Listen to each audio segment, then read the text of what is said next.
Welcome to NucleCast, the official podcast of the NWA Deterrence Center. Each week, we bring you leading experts for a lively discussion on topics related to strategic nuclear deterrence.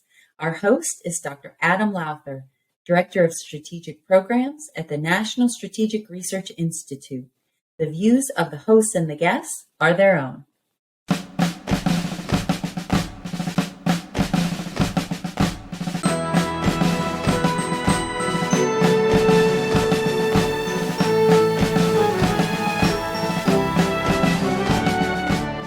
Hey, and welcome back to the latest episode of NucleCast. As always, I am your host, Adam Lowther. And today, we have retired Major General Rick Evans, who is currently the Executive Director of the National Strategic Research Institute, my boss. And he has had a long and extensive Air Force career in which he ended his career. You were the MA to the commander in your last job before retiring, correct? Isn't that what you're? That's correct, amongst a few other things that I was doing. Yeah, so he's had a great and interesting career that we'll get into a little bit today as we've talked a lot about the different components of the nuclear enterprise. We've talked DOD's role. We've talked in NSA's role. We've talked the production facilities. We've talked about the science labs. And in one of our recent podcasts, we talked to an executive at Fluor and how they contribute. So today, I asked Rick if he would come and talk about FFRDCs and UARCs and how they contribute to the research and development component and mission of the nuclear enterprise. So that's what we're going to talk about today. So with that, Rick, welcome to the show. Hey, Adam, thanks. It's great to be with you. I know I've listened to other podcasts, and the information that is being presented is, of course, very valuable and interesting. And so I look forward to getting into the discussion a little bit about how we play in it. I obviously run a university-affiliated research center, or UARC for short, in there, and we're very similar in many cases, but different in other cases with the federally funded Research and Development Corporation. So I look forward to talking about that and other things as well, especially the missions of U.S. Strategic Command and strategic deterrence and things that I'm very passionate about, having spent a lot of my career focused on those.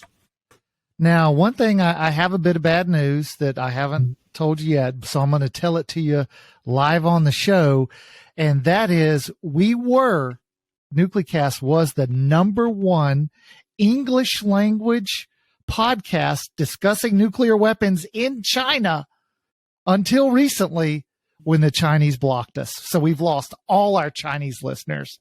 I know that's very disappointing. It was disappointing to me because I was very proud of being #1 at something. And so I just wanted to let you know that's a note. Save your tears for when the show's over. Well, I don't know if I'd shed a tear or smile about that. We can do it either way. But, I think the important thing that I always remind folks on there, and obviously our potential adversaries out there have interest in what we're doing, but this is a tremendously important mission in there, and it's unfortunate that our audience over in the Indo-PACOM theater isn't going to get to hear the whole story in there, but I'm sure the folks that are interested in this are probably still listening to your podcast, even if the general get involved in it. So let me just ask one question about your pretty extensive career. As you look back over your Air Force career, what would you say was that one job that you look back and you say, I wish I could do it all again? What was that one job? Yeah, well, you already alluded to it. I spent 35 and a half years in the Air Force and the Air National Guard. Amazing career. I could point to lots of things that were really cool, like flying Mach 2 in the RF-4 Phantom at 100 feet AGL and, over Mach 1 and flying around the world, leading combat operations. But, as I think back, Adam, my last 7 years I spent at U.S. Strategic Command as a 1-star and a 2-star. And And for me, that was the pinnacle of my career. I'm a Nebraska native, Omaha, University of Nebraska Omaha graduate. As I used to tell folks in the building, I toured SAC headquarters with my family in about 1974 and had a chance to get exposed to the mission. I grew up around Offutt and around here in Omaha. It was more known as SAC versus Offutt. And so getting a chance to finish my career there was really the highlight of a lifetime for me. And the, we may have some chances to get into more of the specific things that I was involved in, but, the last several years there, when I was what they call the mobilization assistant to the commander, that was with Admiral Cecil Haney and General John Hyten were the two commanders that I worked directly for. And just prior to that, I was a mobilization assistant to the deputy commander, and that was Lieutenant General Jim Kowalski and Lieutenant General Sevy Wilson. And interestingly, I mean, those are all really, really outstanding leaders, especially as we think about the nuclear enterprise and the strategic deterrence mission. I mean, those are four pretty prominent names. And obviously I worked with a lot of great folks on the staff as a whole, including, for example, Admiral Charles Richard. Worked with him 3 separate times in there. But, I had a chance just before I transitioned to that job to be the acting deputy commander at U.S. Strategic Command for 4 months between General Wilson and Admiral Richard when he came back, and then immediately moved up to the staff to be General Hyten and Admiral Haney's MA. And the opportunity to be involved in the mission, not only managing the reserve forces, about 500 personnel assigned to STRATCOM, but really the other things that they allowed me to get involved with: nuclear command and control, training and certifying new flag officers on the battle staff, serving as an airborne emergency action officer on the airborne command post. I'm at over 100 alert sorties on the E6B. And then finally, something really interesting, especially for an operator, to basically lead the integration of the new STRATCOM Command and Control Facility, or C2F for short, and operationalizing that to be kind of the pulse of strategic deterrence in our nation. Amazing facility, over $1 billion MILCON project that we turned into a weapon system and the platform that we accomplished our global strategic deterrence mission. So, as I think about those, you could separate out the fact that I was a flag officer and just think about the opportunities that those presented me in my hometown to do really important work for the nation. Truly, it was a highlight of my career. If I had a chance to go back and do that again, I would certainly do it. In fact, in my UARC role, since we'll probably talk about U.S. Strategic Command as our sponsor, I do have an office down there and get down periodically. And what I always tell people is I miss being able to do the operational mission. Can I get down in the battle deck and do a exercise with you? And so I clearly would love a chance to go back and rewind that and do it again if I had a chance to. So really blessed and honored with amazing experiences throughout my Air Force and military career. And the highlight certainly had to be my last 7 years working at U.S. Strategic Command headquarters. Thanks. Yeah, it's it's a pretty interesting career. A lot of folks who have spent their careers in the in uniform service have had great experiences. Yeah, I think that's true. I think most everybody I talk to, that especially those that have served and retired, really appreciate their time in uniform. And just like my role, I think as we talk about UARCs and FFRDCs and if you were to talk to the national labs and the civilian, especially the senior civilian workforce across the Department of Defense, a lot of folks that served in uniform have transitioned to other roles, still serving the national security needs of the nation. And so, I'm happy to get a chance to continue doing that in a little bit different role. So as we shift and talk about UARCs and FFRDCs, a lot of folks sort of have a vague idea of what they are, and what's the difference between an FFRDC and a UARC, and then how they contribute to national security. And for some specifically, not all, but some are focused on the deterrence and the nuclear mission. Could you explain for us the difference between FFRDCs and UARCs, and then what do they do? What are they tasked to do? Sure. Yeah, so if you think about it broadly, and I'm going to use kind of the terminology that you might hear from the Department of Defense leadership. And so university affiliated research centers, federally funded research and development centers fall under the Undersecretary of Defense for Research and Engineering. So they're part of that, RDT&E enterprise that really focuses on keeping that superiority that we enjoy across our warfighting capabilities as a nation. And so the both of them contribute, along with a lot of other things in there. So if you think about how the Department of Defense does R&D, it's really many entities. And you already mentioned kind of in the preliminary discussion who else we've talked to on the podcast and what roles they play in there. And so if you think about, what we're talking about today, FFRDCs and UARCs really bring a different element to that enterprise or that ecosystem, as the Department of Defense will refer to both FFRDCs and UARC. And I can tell you that Honorable Ms. Shu, who leads that enterprise today, she, in her briefings, as she talks to various folks out there, Congress and others, talks about how FFRDCs and UARC specifically bring a unique capability to the Department of Defense. And so, one of the things I took away from the slides that she has presented in the past is that enterprise brings over 10,000 experts, primarily engineers, scientific, STEM background folks, unique research capabilities into the DoD ecosystem to meet our R&D needs in there. And so, when you think about it, that is the focus. And so you have essentially those two entities involved in about all aspects that you would have in the R&D world in there. Now, there are some differences. And so as you think about, let's start off with FFRDCs. And again, as mentioned earlier, I run a UARC. I've not ever been employed by an FFRDC, but I'm familiar enough to understand kind of the role that they play. And FFRDCs are across the government. In fact, the Department of Energy sponsors more FFRDCs than anybody in there. But within the Department of Defense, since we're primarily talking about our missions, there are 10.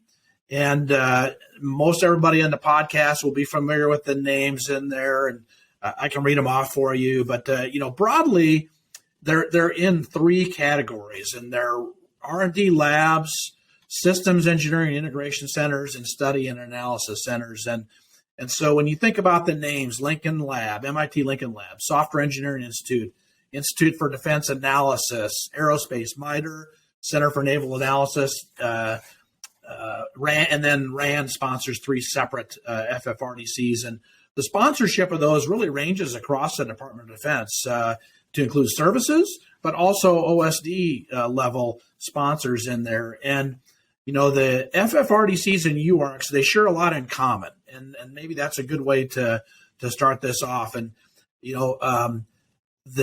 both are unique entities and covered in federal law. And that allows the FFRDC and UARC community to have a very unique and long-term relationship with the Department of Defense.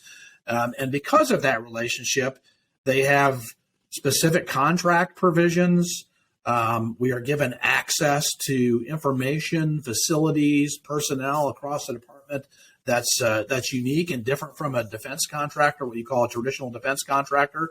And so because of that, and there are also limitations on the ability of UARCs and FFRDs to compete with for-profit entities out there for work. And that's primarily because we're given access that's unique, and we're not allowed to use that access and information to essentially compete with for-profit industries. And both FFRDCs and UARCs are focused on providing essential research and development capabilities to the department that they would not otherwise be able to find readily. And so that allows some of the, those entities to have very niche markets in there where the department itself would not be able to find the talent it needs to do this mission long term. And so when you think about those three, talking about FFRDCs again here, studies and analysis is pretty common. Most people are familiar with those types of contracts. There are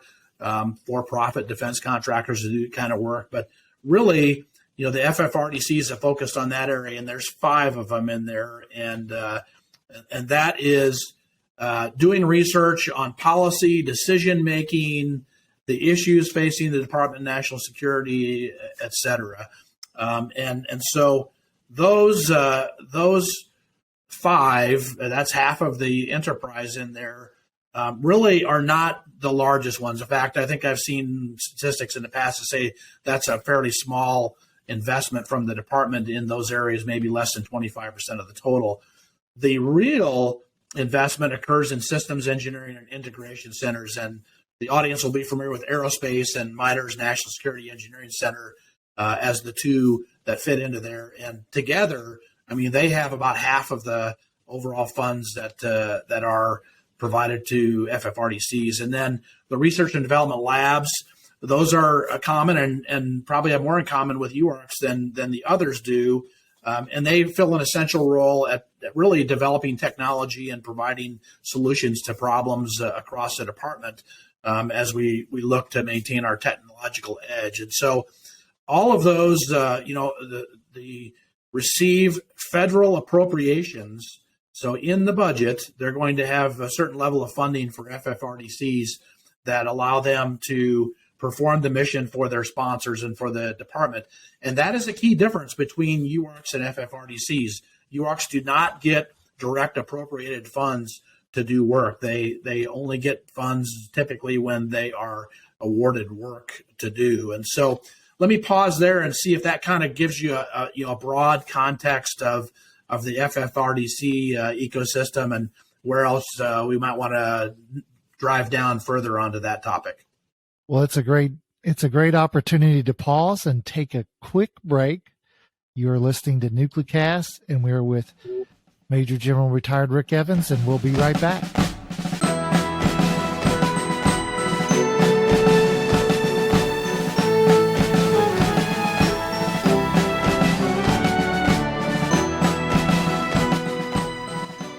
This episode of NucleCast is brought to you by the 15th Annual Nuclear Deterrence Summit.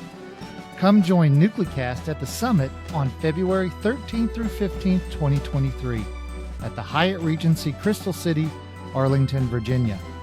Industry and government experts will be discussing management of the nuclear security complex, stewardship of the nuclear stockpile, arms control negotiations, and strategic policy. Stop by the NucleCast booth to say hello. Executive producer Kimberly Charrington and I will be there interviewing guests for upcoming episodes. You can find a registration link to the Nuclear Deterrence Summit with a 15% discount on the NucleCast website at anwadeter.org/NucleCast.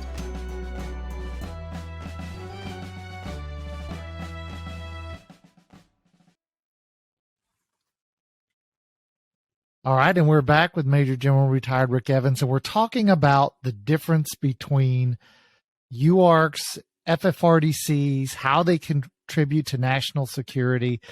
So you mentioned sort of briefly the difference. So as I understand it, and FFRDCs, one of the big differences is FFRDCs are POMs. So, for example, for many who are listening might have an Air Force background, they're familiar with RAND's Project Air Force, which has a POMmed budget in the Air Force budget.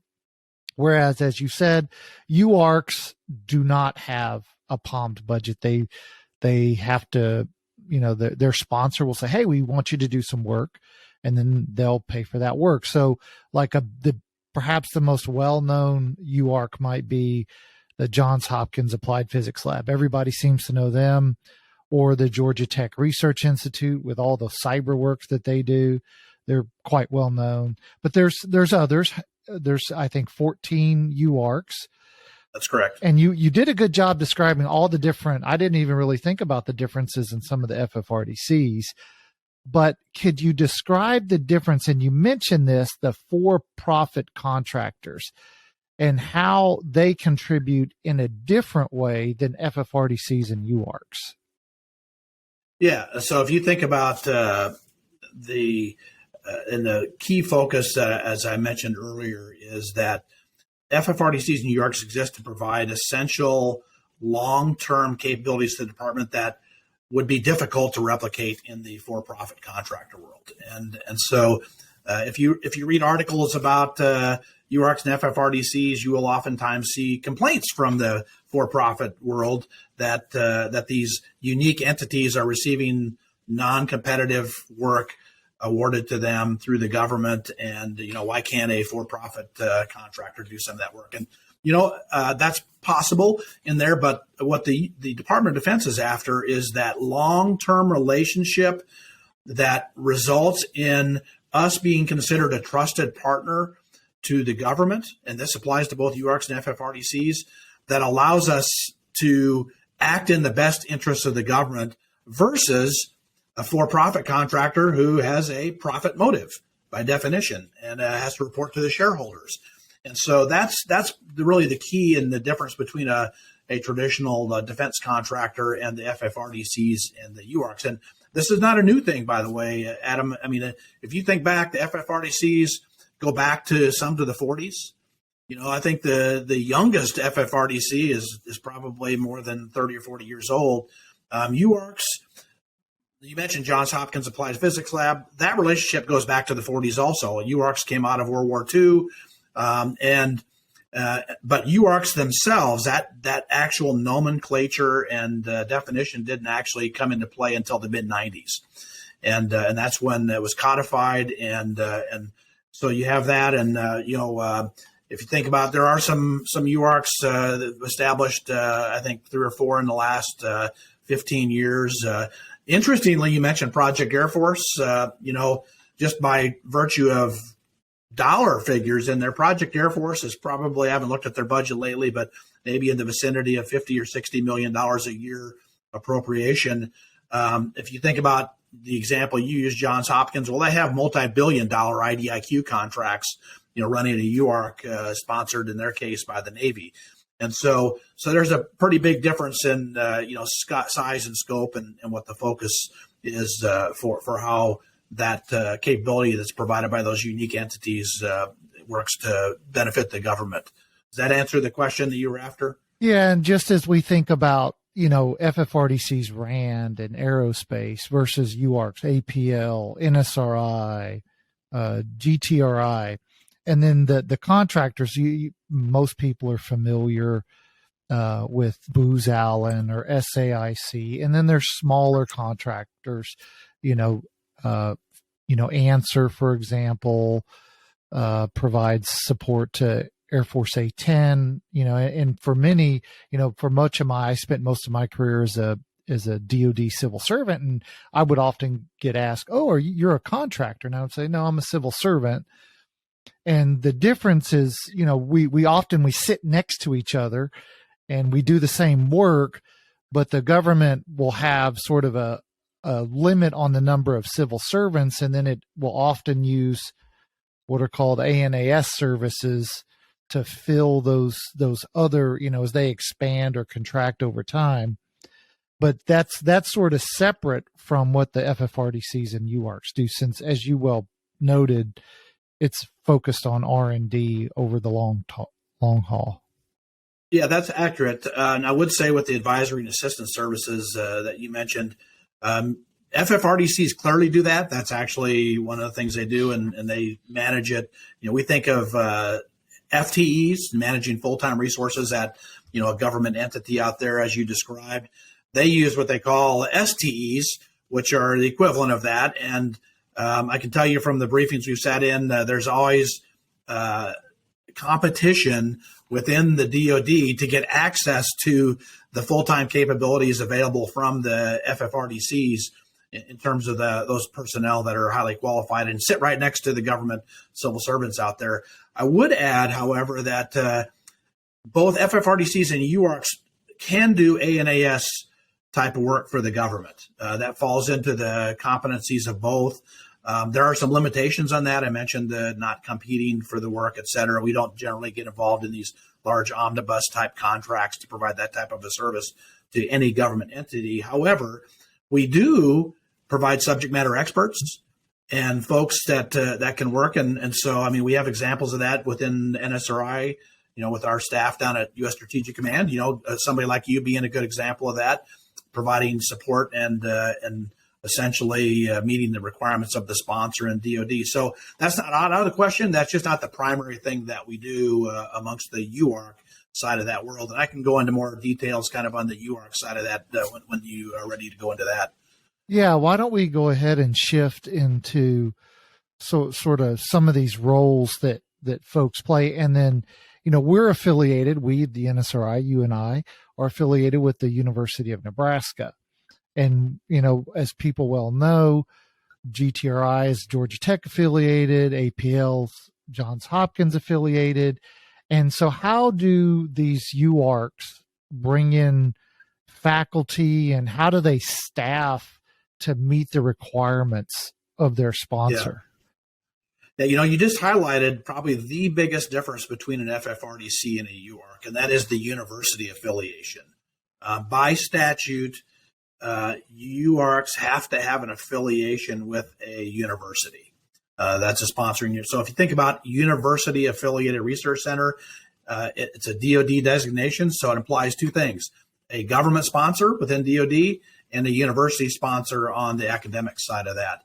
And so if you think about why the DoD wants to do that, and you've covered in previous podcasts, kind of that national labs, FFRDCs, for-profit defense contractors, all the resources available to the Department of Defense in terms of R&D and maybe broadly RDT&E type activities, even ANS on top of that. Well, all of that capacity out there can't meet the department's needs in total. And so the department recognized that, and they also recognize that within our academic world out there, so think about universities in there, that there's a lot of research capability and capacity that goes on and is available within the university system. And so the department wanted to be able to tap that. And so that's why they created UARCs, is to basically have an easy way to access the unique capabilities that exist on campuses around the country. And you talked earlier about 14 UARCs. There are 14. They're in the process of establishing the 15th. It'll be the first one sponsored by the Air Force. And each one of them has what we call core competencies, or, I describe it as I talk to other audiences in there, lanes in the road, because each one of the existing 14 out there is not supposed to duplicate the capabilities of another UARC. And so, and we also are not supposed to compete outside those lanes with for-profit contractors and other things out there. And so it sort of defines the work that we can do for the Department of Defense without having to compete for it. So once you become a UARC, you have a overriding IDIQ contract with your sponsor, and the sponsor and other government entities can then place work with that UARC using that IDIQ contract without further competition. And so that is the uniqueness of a UARC, that tie to the university. And just broadly for the audience, I mentioned you have to have a federal sponsor. And so the Army sponsors 4 UARCs. You mentioned one of the big ones, which is Georgia Tech Research Institute, sponsored by the Army and falling underneath the university, which is the Georgia Institute of Technology. And the Navy is the largest sponsor of UARCs. They've got 5. You mentioned the biggest, Johns Hopkins Applied Physics Lab. They're, of course, associated with Johns Hopkins University. And then there are some cats and dogs, and we're one of those. So NSRI is sponsored by U.S. STRATCOM, the only UARC sponsored by a combatant command. And then you've got a couple sponsored by the Secretary of Defense's office, which is Stevens Institute of Technology Systems Engineering Research Center. And then one in Alaska, Geophysical Detection of Nuclear Proliferation. And then you've also got the Undersecretary of Defense for Intelligence sponsoring one at the University of Maryland, which is the Applied Research Lab for intelligence security, or known as RLIS for short. And so you've got a wide variety of things in there, and to even include the Missile Defense Agency sponsoring the Space Dynamics Lab at Utah State. So, what the government has done, and this is Department of Defense has done, is look for capabilities it requires to support its RDT&E needs. Where do those exist in the university ecosystem? When they establish in New York, it's competition. And so they allow any university to that meets the requirements out there to submit a package. And so we just celebrated our 10th anniversary at NSRI. We had to compete. I think there were 6 universities that competed back in 2012 to become Stratcom's UARC. And so, it is a competitive process to become a UARC. But once you become a UARC, the goal is then to make it easy for the Department of Defense to rapidly access the capabilities that exist within your university system or the UARC itself to meet its needs going day to day, looking out long term, and to become a long term asset for the department, as I mentioned earlier.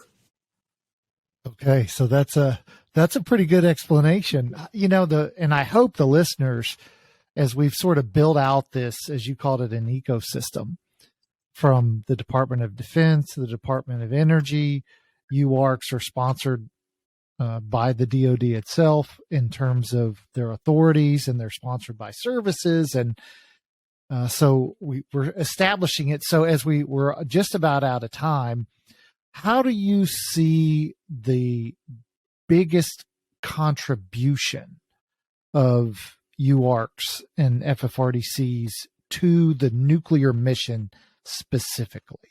What are they doing that's unique, that's different, that matters?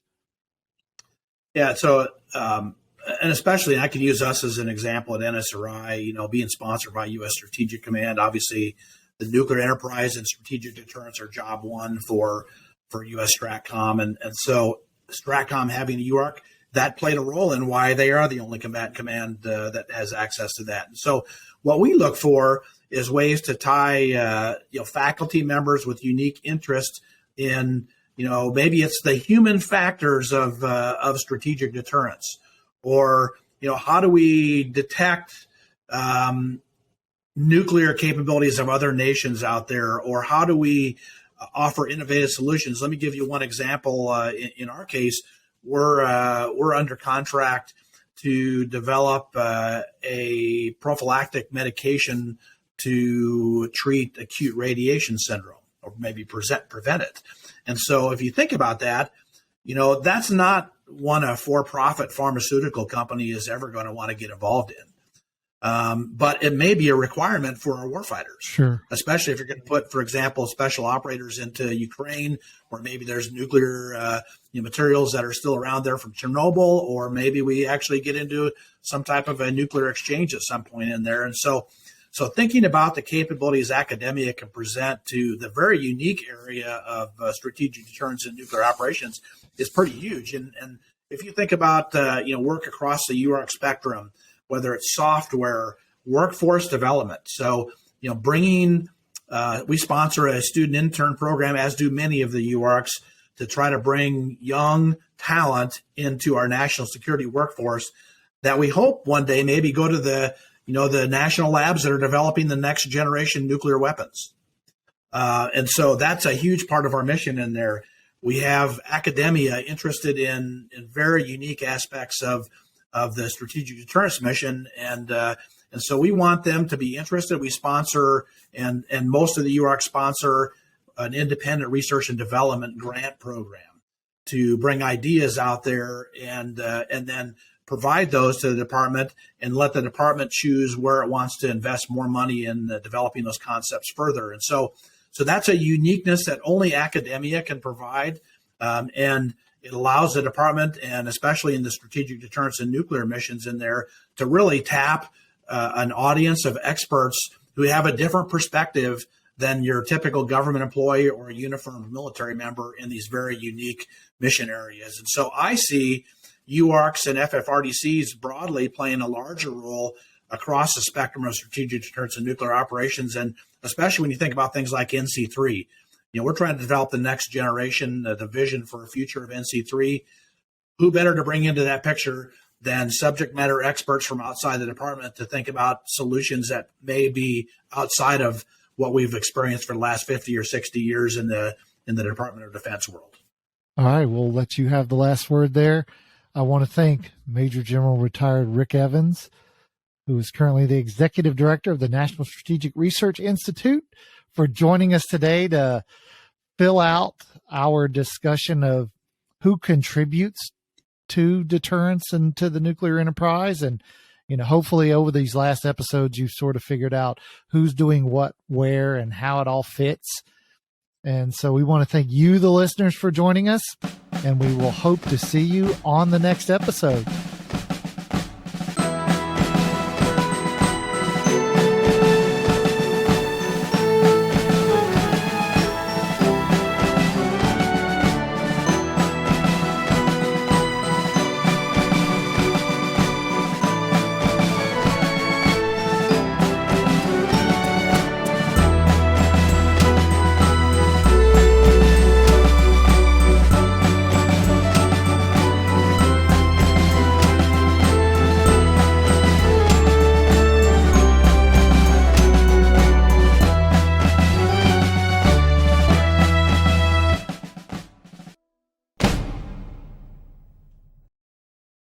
Well, we just had a great conversation with Major General Retired Rick Evans. And I don't know about you, but I work at a UARC and I still learned some of the differences in who does what in the FFRDC UARC system and how they're funded and some of that information. So that was pretty interesting. Hopefully it was informative for you as you sort of better understand who does what and how they contribute to this much bigger nuclear enterprise, because we generally think DOD and NNSA. But as we've seen on previous episodes, we've talked to, Vice President at Fluor, and we've talked to folks everywhere.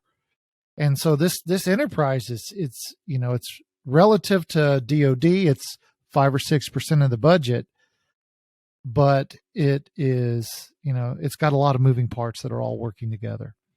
So hopefully that was informative for you. It was informative for me.